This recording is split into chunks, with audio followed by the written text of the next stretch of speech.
గత కొన్ని రోజులుగా అధికార ప్రతిపక్ష పార్టీల మధ్య మాటల యుద్ధం కొనసాగుతుంది. అదేవిధంగా రేపటి నుంచి కూడా ప్రజా ఉత్సవాలు డిసెంబర్ 7 వరకు కూడా ప్రజా పాలన ప్రజా ఉత్సవాలు నిర్వహించేందుకు కూడా ప్రభుత్వం సిద్దమవుతున్నటువంటి పరిస్థితి కనిపిస్తుంది. మనతో మాట్లాడడానికి నకరికల్ ఎమ్మెల్యే వేముల వీరేశం ఉన్నారు. అడిగి తెలుసుకుందాం. చెప్పండి, మీరు రేపు డిసెంబర్ 7 వరకు కూడా ప్రజా ఉత్సవాల పేట ఉత్సవాలు చేయాలని నిర్ణయించారు. కానీ కేటీఆర్, హరీష్ రావు కూడా పదే పదే చెప్తున్నారు, ఈ సంవత్సర కాలంలో ప్రజాపాలనలో ఏమి చేశారని ఉత్సవాలు చేస్తారు, మేము కూడా దానికి వ్యతిరేకంగా ఉత్సవాలు నిర్వహిస్తామని కూడా బీఆర్ఎస్ ఆరోపిస్తుంది. ఏం చెప్తారు? కేటీఆర్, హరీష్ రావు వీళ్ళిద్దరూ కూడా, ముఖ్యంగా కేటీఆర్ ప్రధానంగా, ప్రజలంతా ఒక దారి ఉంటే ఆయనది ఒక దారి ఉంది. అంటే అధికారం లేకుండా ఒక్క నిమిషం కూడా బతకలేము, అధికారం లేకుండా ఒక్క నిమిషం కూడా ఉండలేము అనేటువంటి ఒక ఫ్రస్ట్రేషన్ లో, ఇబ్బందిలో కేటీఆర్ ఉన్నారు. ఆ ఇబ్బంది నుంచే కాంగ్రెస్ ప్రభుత్వం, గౌరవ ముఖ్యమంత్రి రేవంత్ రెడ్డి గారు, మా ప్రభుత్వం చేస్తున్న ప్రతిదాన్ని నెగిటివ్ కోణం నుంచి, నెగిటివ్ ఒపీనియన్ తోనే తనున్నాడు మొదటి నుంచి. అంటే ఈ రాష్ట్రంలో ప్రజాపాలన వచ్చి, ప్రభుత్వం వచ్చి, ప్రజలు స్వేచ్ఛగా హ్యాపీగా ఉంటున్నటువంటి పరిస్థితుల్లో ప్రజలు స్వేచ్ఛగా, హ్యాపీగా, సంతోషంగా ఉండటం అనేటువంటిది ఎట్టి పరిస్థితుల్లో కేటీఆర్కి ఇష్టం లేదు. అసలు ప్రజలు సంతోషంగా ఉంటే ఆయనకి నిద్ర పట్టట్లేదు. ప్రజలు ఇబ్బందుల్లో ఉంటే, ప్రజలు కష్టాల్లో ఉంటే, ప్రజలు బాధపడుతుంటే, ప్రజలు దుఃఖిస్తుంటే, ప్రజలు ఏడుస్తుంటే ఆనందపడేటువంటి ఒక వ్యక్తిత్వం, మెంటాలిటీ ఉన్నటువంటి వాడు కేటీఆర్. అందుకనే ఈరోజు ఈ రాష్ట్రంలో మీరు చూస్తారు, వాళ్ళు ఉన్నప్పుడు నిత్యం నిర్బంధం ఉండేది, వాళ్ళు ఉన్నప్పుడు నిత్యం అరెస్టులు ఉండేది, వాళ్ళు ఉన్నప్పుడు నిత్యం కేసులు ఉండేది, వాళ్ళు ఉన్నప్పుడు జిల్లాకు ఒక డీటీసీ తెరిచేసి విపరీతమైనటువంటి టార్చర్ చేసేది ప్రజల మీద. ఇప్పుడు అవన్నీ కూడా లేవు. నేనైనా స్వేచ్ఛగా మాట్లాడుకోవచ్చు, నా పక్కన ఉన్నటువంటి ఊషయ్య గారైనా స్వేచ్ఛగా మాట్లాడుకోవచ్చు, ఈడు ఉండేటువంటి ఎవరైనా ఏదైనా మాట్లాడేటువంటి స్వేచ్ఛ కాంగ్రెస్ ప్రభుత్వం వచ్చినాక, కాంగ్రెస్ ప్రభుత్వంలో ఉన్నది. ఈరోజు ఆయన పదే పదే రోడ్డు ఎక్కే స్వేచ్ఛ కూడా మేమిచ్చింది, పదే పదే ధర్నా చేసే స్వేచ్ఛ కూడా మేమిచ్చింది. కాబట్టి గతంలో ధర్నాలు లేవు. గతంలో మా ఇప్పటి ముఖ్యమంత్రి, ఆనాటి పిసిసి ప్రెసిడెంట్ ఉన్నప్పుడు నిత్యం గృహ నిర్బంధాలే, నిత్యం అరెస్టులే, ఎక్కడ కూడా కదలినిచ్చినటువంటి దాఖలాలు.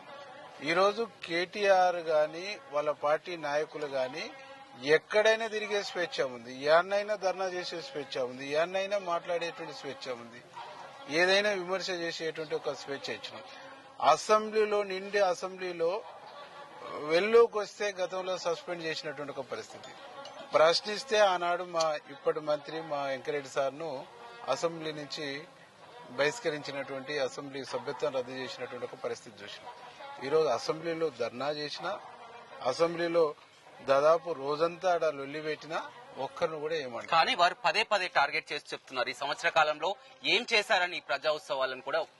ప్రజా ఉత్సవాలలో మా ప్రభుత్వం ఏం చేసింది, ఏమేమి అభివృద్ధి కార్యక్రమాలు చేసింది, మా ఎన్నికల మేనిఫెస్టోలో ఇచ్చినటువంటి అంశాలు ఏమేమి అమలు చేసింది అనేటువంటిది ఆ ఉత్సవాల సందర్భంలో ఒక్కొక్క రోజు ఒక్కొక్క అంశాన్ని మేము ప్రస్తావిస్తాం కదా, అప్పుడు మాట్లాడమనండి.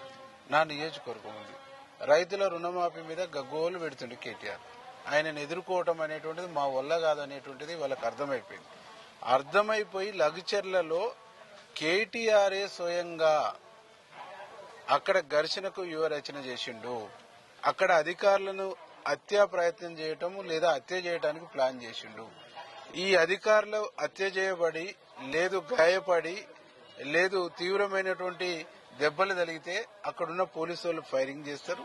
ఫైరింగ్ లో ఒక్కలో ఇద్దరు రైతులకు ఏదన్నా అయితే, ఇప్పుడు రైతులు చనిపోయినరు, అధికారులు గాయపడ్డారని చెప్పేసి దేశవ్యాప్తంగా, రాష్ట్ర వ్యాప్తంగా మా ముఖ్యమంత్రికి వ్యతిరేకంగా ఒక వాతావరణాన్ని క్రియేట్ చేసి ఈ ప్రభుత్వాన్ని అస్థిరపరచడానికి కేటీఆర్ చేసినటువంటి ఒక కుట్ర, ఒక హింసాత్మకమైనటువంటి కుట్ర, ఒక హింసాత్మకమైనటువంటి చర్యకు ప్లాన్ చేసిండు. ఆ ప్లాన్ విఫలమైంది కాబట్టి, ఆ ప్లాన్ ఫెయిల్ అయింది కాబట్టి ఈరోజు కేటీఆర్ కు కంటి మీద కునుకు లేకుండా గాయ గందరగోళం అవుతుంది. కానీ ఏం చేయలేకపోతున్నారు. మొదటి నుంచి కూడా మొత్తం అవినీతిని వెలికి తీస్తాం, జైలుకు పంపిస్తామంటున్నారు. అటు కాళేశ్వరం విచారణ కొనసాగుతుంది, ఫోన్ ట్యాపింగ్ మరొక అంశం ఉంది, డ్రగ్స్ అంశం, అన్ని అంశాలు కేవలం వార్తల వరకు కానీ ఏం చేయలేకపోతున్నారు. జైలుకు పంపించినా కానీ జైలుకు వెళ్లడానికి కూడా సిద్ధం అని కూడా కేటీఆర్ అంటున్నారు. ఒక ఇల్లు కడుతుంటాం, ఎంత టైం పడుతుంది? బునాది తీస్తాం, ఫౌండేషన్ వేస్తాం, దానికి సంబంధించిన అడ్డబీములు పోస్తాం, బరంతి నింపుతాం, పిల్లర్స్ లేపుతాం, స్లాబ్ వేస్తాం, తర్వాత ఇది చేస్తాం.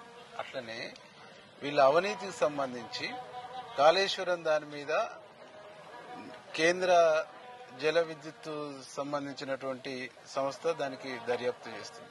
ఆ దర్యాప్తు రిపోర్ట్ వచ్చిన తర్వాత ఏ రంగాలలో వీళ్ళు చేసినటువంటి మిస్టేక్స్ ఏందని కేంద్ర దర్యాప్తు సంస్థలే, కేంద్ర సంబంధించినటువంటి దర్యాప్తు సంస్థ రిపోర్ట్ వచ్చిన తర్వాత దాని మీద చర్యలు ఉంటాయి. అట్లనే ఒక్కొక్క రంగం మీద వీళ్ళు చేస్తున్నటువంటి అంశాల మీద తరోగా లోతుగా పరిశీలన జరుగుతుంది.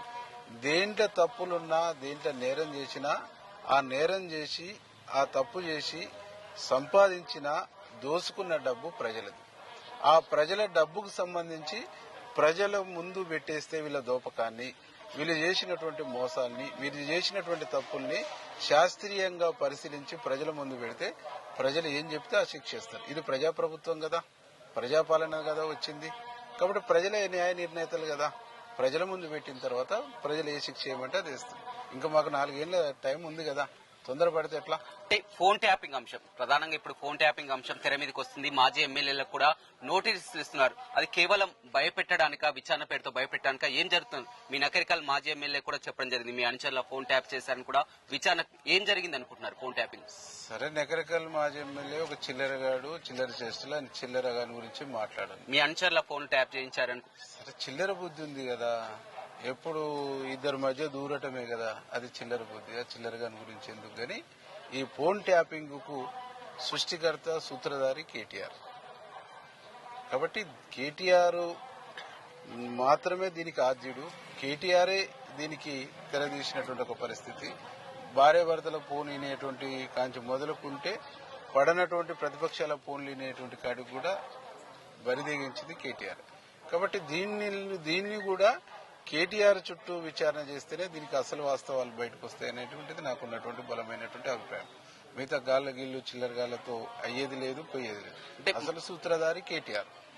ఫోను ట్యాపింగ్ వ్యవహారానికి యువరచన చేసింది, ప్లాన్ చేసింది, విన్నది.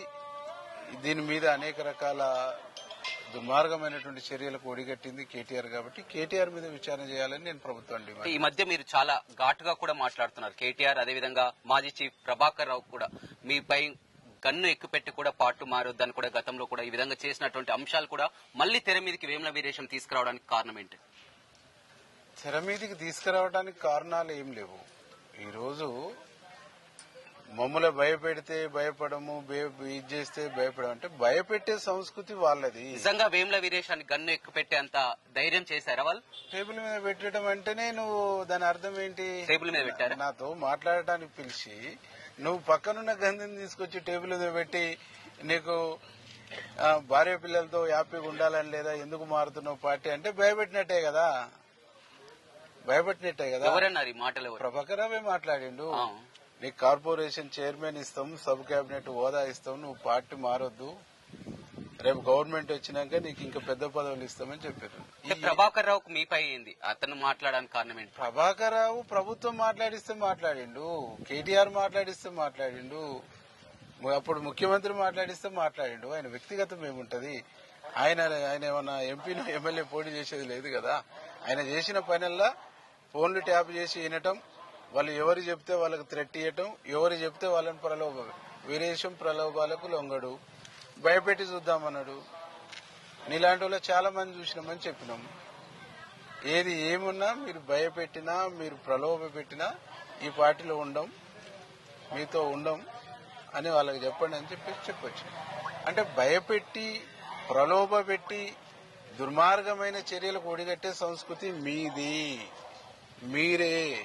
మీరే నేరస్తులు. కాబట్టి శిక్ష ఏదన్నా పడితే మీకు పడాలి. మీరేమన్నా పాశ్చాత్తాపడితే మీరు పడాలి. మా ప్రభుత్వం కాదు, మా ముఖ్యమంత్రి కాదు, మా మంత్రులు కాదు. చాలా పారదర్శకంగా పనిచేస్తున్నాం. మీరు చేసినటువంటి పాపాలని, మీరు చేసినటువంటి అప్పుల్ని, మీరు చేసినటువంటి దుర్మార్గాల్ని ఇవన్నిటిని సరిచేసేటువంటి దాంట్లోనే ఉన్నాం మేము. ఇవన్నీ సరిచేయడానికి మాకు ఇంత టైం పట్టింది. మీరు చేసిన పాపాలు అట్లా కాదు కదా. 10 సంవత్సరాల పాటు ఈ రాష్ట్రాన్ని ఒక్కొక్క రంగాన్ని మీరు విధ్వంసం చేసిర్రు. విధ్వంసం పునాదుల మీదనే దీన్ని అభివృద్ధి పదంలో తీసుకుపోవడానికి కాంగ్రెస్ ప్రభుత్వం పనిచేస్తా ఉంది. కాబట్టి కాంగ్రెస్ ప్రభుత్వానికి ఒక విజన్ ఉంది. కాంగ్రెస్ ఏం చేసింది, కాంగ్రెస్ ప్రభుత్వం ఏం చేసింది, తెలంగాణ రాకుంటే ముఖ్యమంత్రి అసలు తెలంగాణ కాంగ్రెస్ ఇవ్వకుంటే మీకు ఆ పదవులు ఉండపోయేది కదా. ఇచ్చింది కాంగ్రెసే కదా. కాంగ్రెస్ ఇస్తేనే తెలంగాణ రాష్ట్రం ఏర్పడ్డది కదా. 2 రాష్ట్రాలలో కాంగ్రెస్ ఖతమైపోయి కూడా తెలంగాణ రాష్ట్రాన్ని ఇచ్చిందిగా. బిడ్డల త్యాగాల్ని, బిడ్డల బలిదానాలను చూసినటువంటి సోనియా గాంధీ నా కుటుంబంలో నా అత్తను కోల్పోయినా, నా భర్తను కోల్పోయినా గర్భశోకం ఏందో నాకు తెలుసు. ఒడ్లను కొనేటోళ్ళు లేదు, రైతులంతా కూడా ఇబ్బందులతో ఉన్నారు, పట్టించుకోవట్లేదని కూడా హరీష్ రావు పదే మనం కూడా వచ్చి కూడా చెప్పడం జరిగింది. ఇప్పుడు నా నియోజకవర్గంలో కల్లాలలో ఓట్లను చూడండి, కొంటురా లేదా, లోడ్లు అవుతున్నాయా లేవా. మా కలెక్టర్, నల్గొండ కలెక్టర్, ఇటు యాదాద్రి భువనగిరి కలెక్టర్, అట్లాగే ఒక స్పెషల్ ఆఫీసర్ గా ఒక సీనియర్ ఐఏఎస్ అధికారిని పెట్టేసి రెగ్యులర్ గా నేను కూడా ఉదయం సాయంత్రం ఎంఆర్ఓలు, ఎంపీడీఓలు, ఇక్కడ కొనుగోలు సెంటర్ నిర్వహిస్తున్నటువంటి ఐకేపీ సంబంధించినటువంటి అధికారులు గాని, పిఎస్సిఎస్సి నిర్వహిస్తున్నటువంటి వాళ్ళు కూడా రెగ్యులర్ గా మానిటరింగ్ చేస్తున్నాం. నిన్న ఒక ఊర్లో, మన సూరారం అనే ఊర్లో కొంచెం లారీలు స్లో ఉన్నాయంటే నేను కలెక్టర్ కానించి ఎంఆర్ఓ కానించి అందరికీ చెప్పి మాట్లాడేసి ఇంకా వేగంగా పెంచాలి. ఏం జరగబోతుంది? వారు పదే ఇంకా ఈ 4 ఏళ్ల వరకు కూడా రేవంత్ రెడ్డి అసలు సీఎం గా ఉంటారా ఉండరా అని కూడా బయట విమర్శలు చేసినటువంటి పరిస్థితి. రేవంత్ రెడ్డి సీఎం గా ఉంటారు. కాంగ్రెస్ ప్రభుత్వం స్థిరంగా ఉంటది. కాంగ్రెస్ ప్రభుత్వాన్ని టచ్ చేసే దమ్ము బీఆర్ఎస్ గాని ఇంకెవరికి కూడా లేదు. కాబట్టి వాళ్ళకి ఆ శక్తి లేదు, ఆ దమ్ము లేదు. ప్రజలు ఊరుకుంటారా? తెలంగాణ ప్రజలు మొన్న తిరగబడి కొట్టుడు కొడితే ఒక్కొక్కరు 50,000, 60,000 మెజార్టీతో గెలిచినాం. బట్ ఈ ప్రభుత్వాన్ని టచ్ చేస్తాము, ఈ ప్రభుత్వాన్ని ఏదో అస్థిరపరుస్తాము, ఈ ప్రభుత్వాన్ని ఏదో కూలుస్తాము, కుట్ర చేస్తామంటే ఊరుకుంటారా? ఇళ్ల నుంచి గెదుముతారు జనం. చివరిగా చెప్పండి, మూసీ ఏదైతే ప్రక్షాళన చేస్తా అన్నారో, గతంలో కూడా కిషన్ రెడ్డికి బీజేపీ నేతలు కూడా ఒక్కరోజు అక్కడ వెళ్లి చూడండి అన్నారు. అందులోనే భాగంగా వారు అక్కడ మూసీ దగ్గర వెళ్లి పల్లె నిద్ర చేస్తున్నటువంటి కార్యక్రమం ఏమంటారు మీరు? అది ఫోటోషూట్ అని మా పిసిసి ప్రెసిడెంట్ చాలా స్పష్టంగా చెప్పిండు. ఫోటోషూట్ చేసుకుని వెళ్ళిపోయారు. ఒక చిన్న రీల్ చేసారు, ఫోటో దిగిరి పోయారు. సాయంత్రం 5 గంటల నుంచి 7:30 వరకు గుంపులుగా దోమలు ఉంటాయి. ఒక్కొక్క దోమ ఈగలా ఉంటది మూసీ కాడ.